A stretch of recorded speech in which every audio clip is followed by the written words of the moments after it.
Subscribe channel Truth.id dan aktifkan lonceng notifikasi untuk mendapatkan informasi seputar live streaming dan video khotbah terbaru. Posisi tombol subscribe berada di kanan atas channel kami dan jangan lupa nyalakan loncengnya.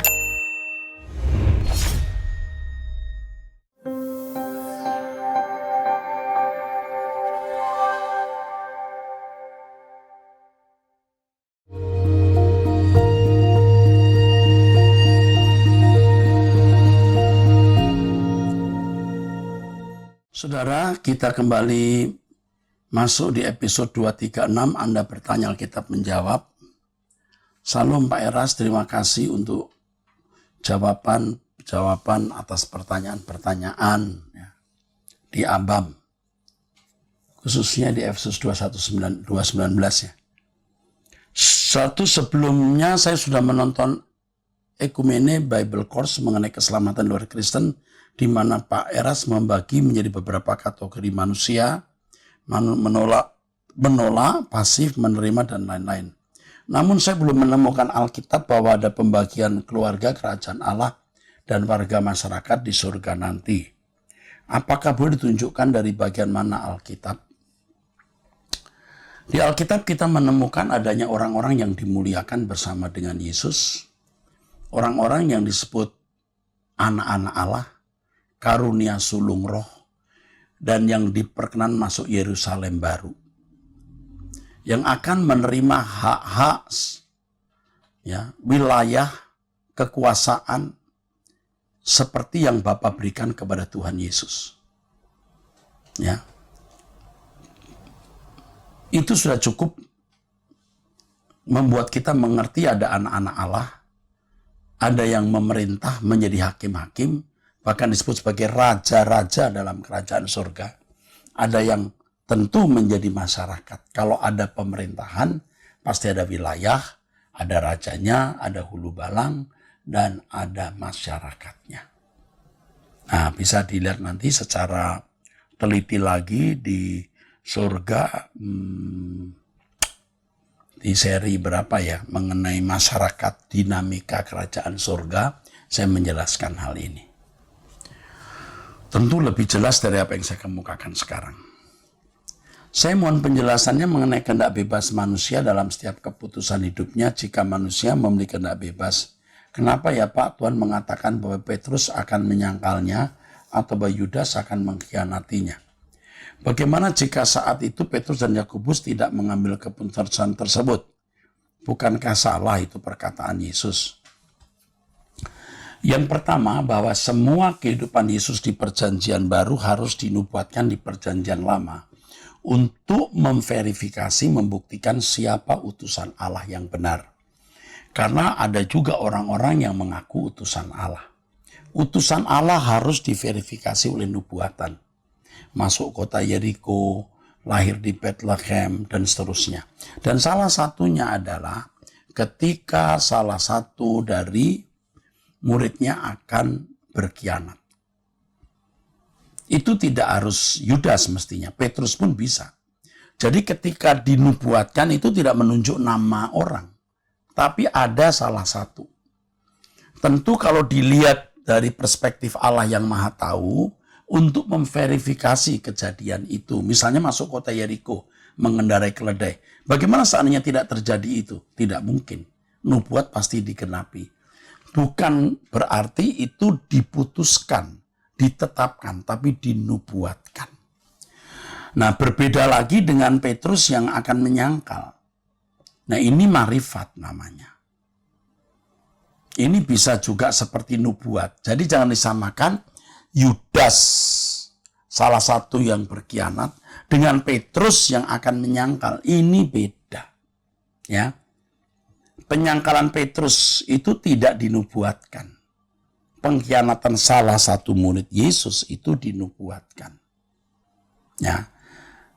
Nah, ini saya kira cukup jelas. Harus cerdas memahami Alkitab itu.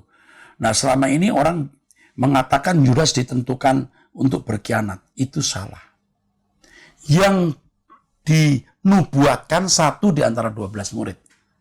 Tidak Yudas ditetapkan berkhianat. Itu beda. Itu beda. Dan itu tidak cerdas namanya. 1 dari 12 murid dinubuatkan akan berkhianat. Akhirnya memang ternyata Yudas. Yesus berkata, 1 di antara kamu adalah iblis. Ketika Yesus mengatakan itu, belum tentu dia tahu itu Yudas. Makanya kita harus melihat Yesus sebagai manusia 100% yang tidak maha tahu. Tetapi kalau Yesus bisa melihat Nathanael di bawah pohon dan lain-lain, tentu itu adalah marifat. Nah, tidak usah Tuhan Yesus, Petrus pun tahu Ananias dan Safira akan Ananias dan Safira menipu, tahu. Paulus pun bisa mengatakan bahwa dia akan mati di Roma. Nah, harus paham ya.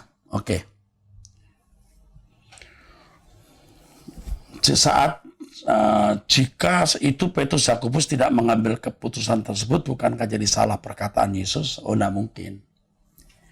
Tuhan dengan marifatnya pasti sempurna. Ya, jangan disamakan Yudas yang berkhianat dengan Petrus yang menyangkalnya. Jika melihat semangat Pak Eras untuk mengkhianati diri sendiri untuk menyenangkan hati Tuhan, mohon maaf Pak. Apakah Pak Eras menyesal telah menikah? Karena jika Pak Eras menyerahkan di 100% untuk Tuhan, bukankah itu bisa melukai hati istri ataupun keluarga Bapak yang lain karena tidak mendapat perhatian Pak Eras? Yang bertanya ini saya akui cerdas ya, tapi saya akan jawab. Tahun 1977, 78, saya belum mengenal pacar seperti anak-anak muda lain. Saya sudah bertekad tidak menikah sebenarnya. Saya pernah berjanji tidak menikah. Tapi dalam gelora semangat yang begitu tinggi, walaupun saya belum dewasa waktu itu, tapi cinta saya kepada Tuhan begitu menggelora. Akhirnya saya menikah. Dan ketika saya menikah, saya begitu giat dalam pelayanan. Istri saya masih bisa bersaksi hari ini bagaimana saya bisa meninggalkan keluarga dari pagi sampai pagi lagi. Memang anak saya yang perempuan, yang SMP waktu itu pernah berkata, Mama menikah dengan pria. Mami adalah wanita paling bodoh, mengapa menikah dengan pendeta? Seperti ini. Ya, saudaraku, memang saya mengorbankan keluarga karena waktu itu saya berkhotbah, saya merintis jemaat, saya menjadi kepala asrama. Anak-anak belum bangun, saya sudah doa pagi jam 4, lalu mengurus asrama, kerja bakti dan lain-lain. Saya masuk rumah anak-anak, saya sudah keluar sekolah. Lalu siangnya saya pelayanan, saya pulang malam, anak-anak saya sudah tidur. Saya bersyukur Tuhan memberi istri yang tabah dan kuat. Dan akhirnya tentu pada tahun-tahun di mana saya mulai menginjak tua, saya mulai mengubah cara saya hidup. Dan hari ini dua-dua anak saya semua melayani pekerjaan Tuhan. Bukan karena saya pendeta besar, lalu ya orang bilang saya pendeta besar, saya tidak merasa besar ya. Lalu anak-anak saya dapat fasilitas, tidak. Anak saya yang perempuan hari ini ada beberapa usaha, diantaranya ada ayam organik misalnya. Lalu ada buka kafe dengan teman prianya ya. Dan tidak bergantung kepada orang tua sepenuhnya ya. Anak laki-laki saya juga berusaha untuk punya beberapa usaha, tapi saya mulai melarang karena membutuhkan tenaga full timer dalam gereja untuk mendampingi Pak Cornelis Kiong-Kiong dalam mengembalakan jemaat Rehoboth GSKI di Arta Gading. Istri saya masih punya beberapa usaha. Apakah saya menyesal? Tidak. Tetapi seandainya saya pada waktu muda itu memiliki ketekatan seperti hari ini, mungkin saya tidak menikah. Tetapi kalau sekarang saya harus menikah, tidak ada penyesalan. Saya bersyukur punya istri yang baik, anak-anak, walaupun tidak sempurna ya, dan anak-anak yang bisa bersama-sama melayani Tuhan. Sekarang sudah punya cucu juga. Cucu yang tadi pagi waktu saya selesai doa pagi, dia ternyata juga ikut doa, tangannya begini. Lucu sekali, dan saya dibahagiakan oleh cucu ini.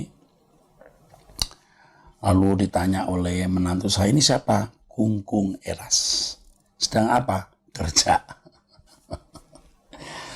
Nggak ada penyesalan. Ya. Bodoh kalau kita menyesal. Kita melewati itu. Tapi seandainya saya memiliki ketekatan kedewasaan rohani seperti ini, pada waktu saya sebelum nikah, mungkin saya nggak menikah. Satu pelajaran mahal yang saya peroleh, saudaraku, bahwa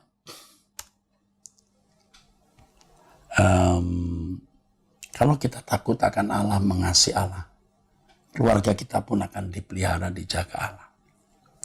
Saudara, coba mendengarkan khotbah saya yang judulnya Menemukan Jejak Allah dalam Kehidupan Orang Tua. Ya. Menemukan jejak Allah dalam kehidupan orang tua. Nah, itu kalau tidak salah pada hari Sabtu tanggal, ini hari apa, Selasa ya.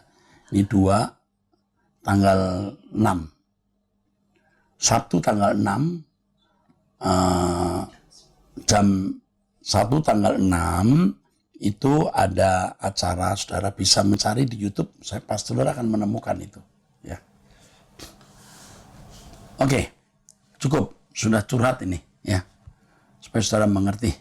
0822 6961 dan seterusnya. Selamat pagi, Shalom Pak Era, saya dari Lampung, usia 52 tahun. Terima kasih buat Bapak, suara kebenaran yang telah mencelikkan mata rohani saya dan juga banyak gereja Tuhan yang telah dipulangkan pengetahuan tentang kebenaran yang diajarkan oleh Yang Mulia Tuhan kita. Organisasi saya dulu sama dengan Bapak, dan sekarang saya berumur kira-kira 52 tahun, sudah banyak melanglang buana ke denominasi gereja. Barulah saat ini saya merasa Bapaklah yang mengajarkan kebenaran firman Tuhan secara murni dan konsisten. Bapak, saya minta maaf belum bisa mengikuti doa pagi via Zoom, tapi saya bertekad untuk terus mengikuti pengajaran Bapak sesuai kemampuan saya dan oleh pertolongan Roh Kudus. Terima kasih Pak, saya saat ini sedang belajar Alkitab. Kalau Tuhan memberi waktu nanti akan saya membagikan pengalaman saya dan Bapak sebagai gembala saya, tolong mengoreksi saya. Oke, baik, saya tunggu ya. Tuhan memberkati. 0821 2527 dan seterusnya. Salam Pak Era, saya seorang wanita yang mempunyai ibu masih beragama non-Kristen. Yang mau saya tanyakan dengan Bapak, apakah ibu saya bukan anak pilihan Tuhan Yesus? Ibu saya percaya sama Tuhan Yesus, tapi cara sembahyangnya tetap nggak berubah. Terkadang saya suka kesel juga, wong percaya tapi nggak mau dibaptis. Dan ya juga cara sembahyangnya tetap sama. Satu lagi Pak, anak saya kawin Islam dan sempat diceraikan istrinya. Puji Tuhan sekarang sudah kembali rujuk tapi nggak mau diberkati dalam perkawinannya. Berdosa nggak mereka hidup kembali tapi nggak diberkati? Maaf, pertanyaan ini banyak. Terima kasih. Yang pertama terhadap ibu yang katanya percaya Yesus tapi tidak mau dibaptis dan tidak menjadi Kristen ya. Begini, jangan paksa. Ini PR Anda untuk menjadi saksi sampai ibu diberkati oleh kelakuanmu dan menjadi orang Kristen. Jangan paksa, ingat ini. Ya. Hidupmu menjadi kesaksian. Lalu mengenai anak yang sudah kumpul lagi dengan pasangannya tapi tidak diberkati, Anda juga jangan paksa mesti diberkati di gereja, apalagi pasangannya bukan Kristen. Anak Anda sudah memilih salah. Jangan paksa dengan pemberkatan di gereja seakan-akan perkawinannya sah. Menikah dengan orang yang tidak seiman sudah melukai hati Tuhan. Nah sekarang bagaimana Anda jadi saksi untuk mengembalikan anak Anda kepada Tuhan? Selamat berjuang. Tapi tenang ya, jangan terlalu dipikirkan. Anda yang penting bebenah diri, tiarap dulu, bebenah diri dulu, sampai Anda bisa menjadi saksi yang efektif bagi Tuhan. 0812 399 dan terusnya. Shalom Om, mau tanya, saya baca di Pengkhotbah 3 19-20. Di sana ditulis bahwa manusia sama dengan binatang, tidak punya kelebihan atas binatang, dan keduanya menuju satu tempat. Bagaimana landasan pikiran yang benar untuk belajar kitab pengkhotbah? Nah, harus dilihat konteks ayat itu. Konteks ayat itu maksudnya sama dengan binatang, bahwa manusia itu akan mati.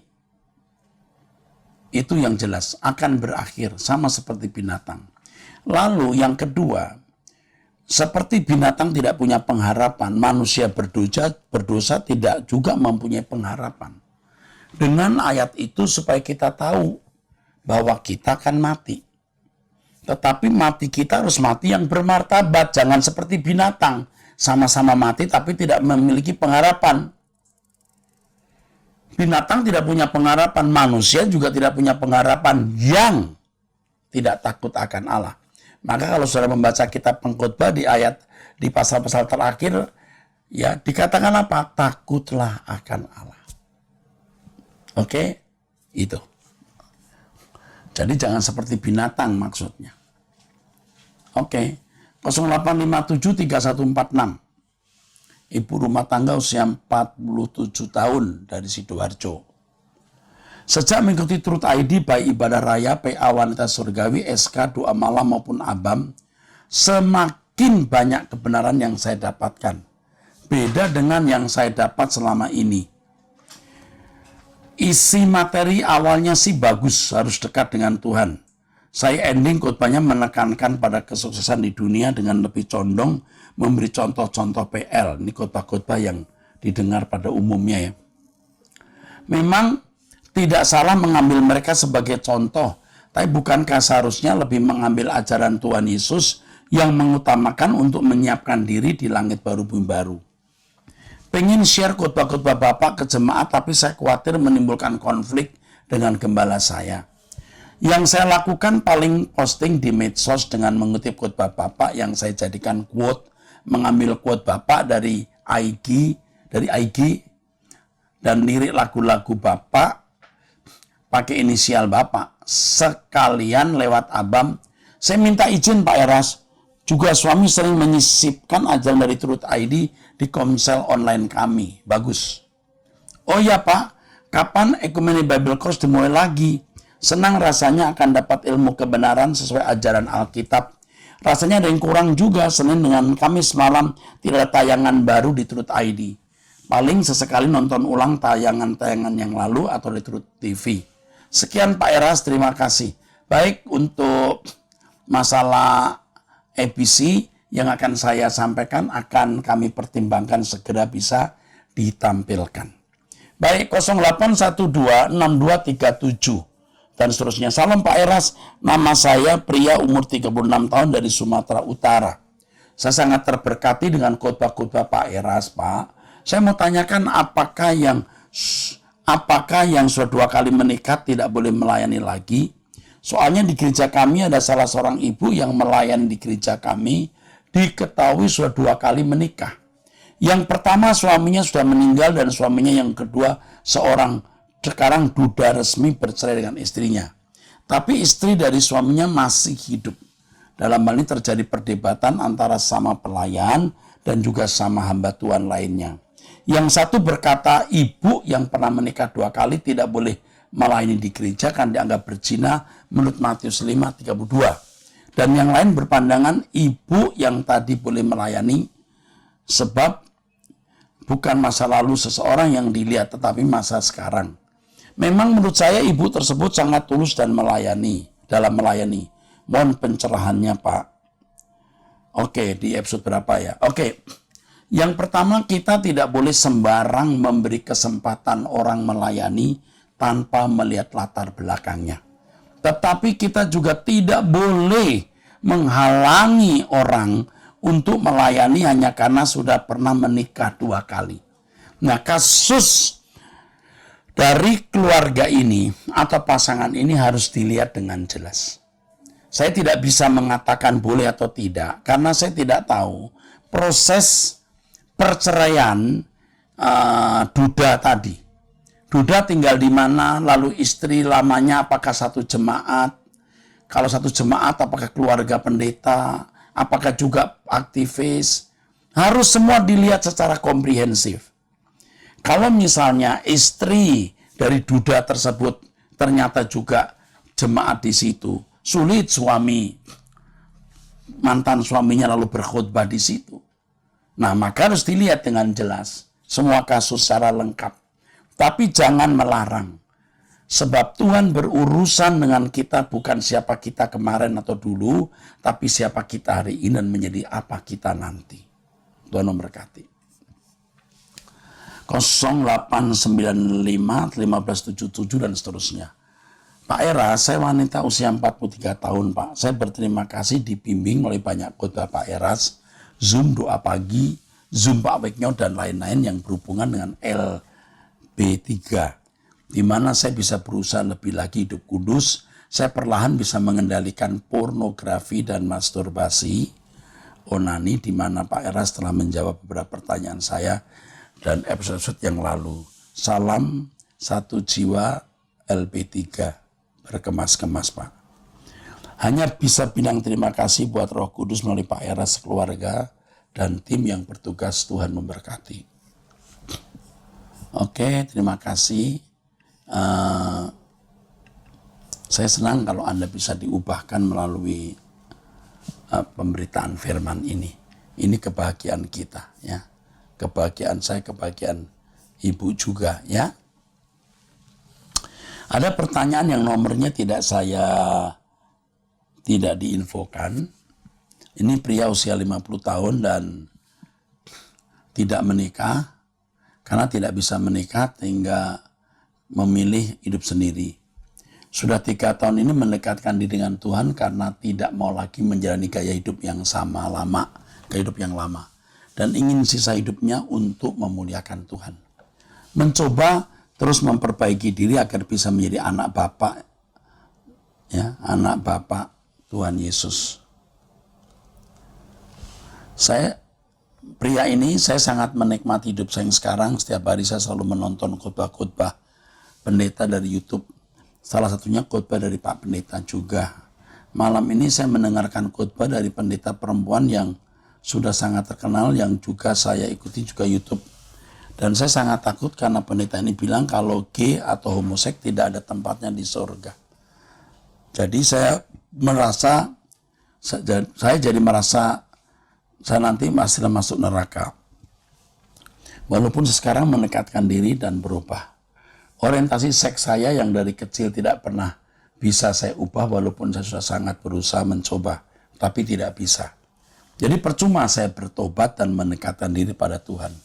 Karena tempat saya pasti di neraka. Jujur Pak Pendeta, selama saya dekat dengan Tuhan, saya rasakan Tuhan itu sungguh baik dan teramat baik. Apakah saya pasti masuk neraka? Terima kasih Pak Pendeta, Tuhan memberkati. Ini pendeta wanita tadi sembarangan itu bicara, sembarangan. Yang begini nih loh, konyol ya. Kalau dikatakan dalam Alkitab memang cemburit itu tidak masuk surga. Tapi bukan berarti orang yang berkeadaan, orientasi seksnya menyimpang, atau dalam keadaan yang memiliki kelainan dalam hormon, masuk neraka. Enggak. Jangan praktek. Saya punya teman itu betul-betul melambai. Pria tapi persis wanita. Dulu waktu kuliah. Dia akhirnya jadi pendeta, dia memberkati orang menikah, dan melakukan pekerjaan pelayanan yang normal seperti yang lain. Sekarang udah meninggal. Dan saya percaya dia masuk surga. Kenapa? Kalau tahu keadaan sudah begitu, ya jangan menikah. Karena paling tidak hal itu akan menjadi batu sandungan. Tidak usah bicara soal dari aspek etikanya saja. Tapi dari batu sandungan sudah cukup membuat kita tidak melakukan praktek homoseks atau lesbian. Ya. Kalau keadaan gay, ya, jika dari kecil memang ada kelainan orientasi dan kelainan seks, itu bukan suatu yang membuat dia pasti masuk neraka. Tapi yang buat dia masuk neraka ketika dia mengarahkan ini pada tindakan yang menjadi batu sandungan. Kadang-kadang orang memandang gay itu begitu berdosanya atau seakan-akan dalam dosa mengenai seks lebih berat dari yang lain. Loh, banyak pria normal yang lebih jahat dari gay. Dia menikah dengan wanita satu, menikah lagi, mengambil anak orang. Seperti binatang. Nah, saudara, kita harus mengerti bagaimana pergumulan seorang G seperti seperti pria usia 50 tahun yang nomor teleponnya tidak saya kemukakan ini. Jangan menghakimi pasti masuk neraka. Tidak boleh, ya. Kalau saudara ini ikuti terus Truth ID, tidak usah menikah, fokus bagaimana mengembangkan diri, cari uang, menolong sesama, hidup suci, kita ke surga bareng, kita berkemas-kemas ke surga, ya. Udah, itu saja. Dengarkan saja khotbah saya di Truth ID. Jangan dengar pendeta ngawur begitu, ya. Oke, 08133606 dan seterusnya. Salam Pak, saya laki-laki usia 36 tahun dari Jombang, Jawa Timur. Saya sangat terberkati oleh pengajaran suara kebenaran yang disampaikan Pak Eras. Jika disaksikan maka akan sangat panjang ceritanya bagaimana kehidupan saya diproses dan diubahkan dari waktu ke waktu oleh Allah melalui pengajaran yang Pak Eras sampaikan. Saat ini saya membantu pengembalaan di sinode gereja yang bukan GSKI. Ada beberapa hal yang ingin saya sampaikan dan tanyakan. Pertama, saya jujur jika selama ini banyak menjadikan pengajaran suara kebenaran menjadi bahan khotbah saya di gereja lokal. 2, saya semakin menghayati bahwa pengajaran yang salah sesungguhnya berdampak jahat yang menjadikan orang Kristen tanpa sadar berfilosofi muda, foya-foya, tua, kaya raya, mati, masuk surga. Dan memanfaatkan Allah untuk melayani diri mereka, pada seharusnya kita sebagai ciptaan yang melayani pencipta kita. Ketiga, saya ingin bertanya terkait pengajaran kemah suci. Saudara, terkait dengan kemah suci. Ya. Sebab di beberapa sinode gereja masih begitu kuat menekankan kemah suci di PL. Yang saya tanyakan, apakah pengajaran tersebut masih relevan dalam kehidupan kekristenan ini, Pak? Kemah suci itu sebenarnya pengajaran yang sangat alegoris. 4 pintu, 4 Injil. Ya, dan lain sebagainya. Tidak perlu. Kalau menurut saya tidak perlu. Benar-benar tidak perlu. Karena Injil sudah cukup mengajarkan kita kepada ultimate truth. Kebenaran puncak. Kebenaran utuh. Dan yang saya tahu Bapak tidak pernah dan mungkin sama sekali tidak membahas secara detail mengenai kemah suci. Tidak perlu. Jadi sebaiknya kita tidak mengambil pelajaran mengenai kemah suci sebagai peta hidup orang Kristen. Karena itu ada usaha merekayasa. Ada usaha mencocok-cocokkan. Dan itu sifatnya alegori. Alegori itu hal-hal yang bersifat harfiah diartikan rohani. Kalau kemah suci dipandang sebagai pengajaran yang injili, maka Yesus pasti akan fokus di kemah suci. Yesus tidak mengajarkan kemah suci. Walaupun dia menyebut kemah suci, tapi tidak fokus pada kemah suci. Ya, baik, saya kira cukup sampai di situ. Sampai jumpa di episode yang akan datang. Tuhan memberkati.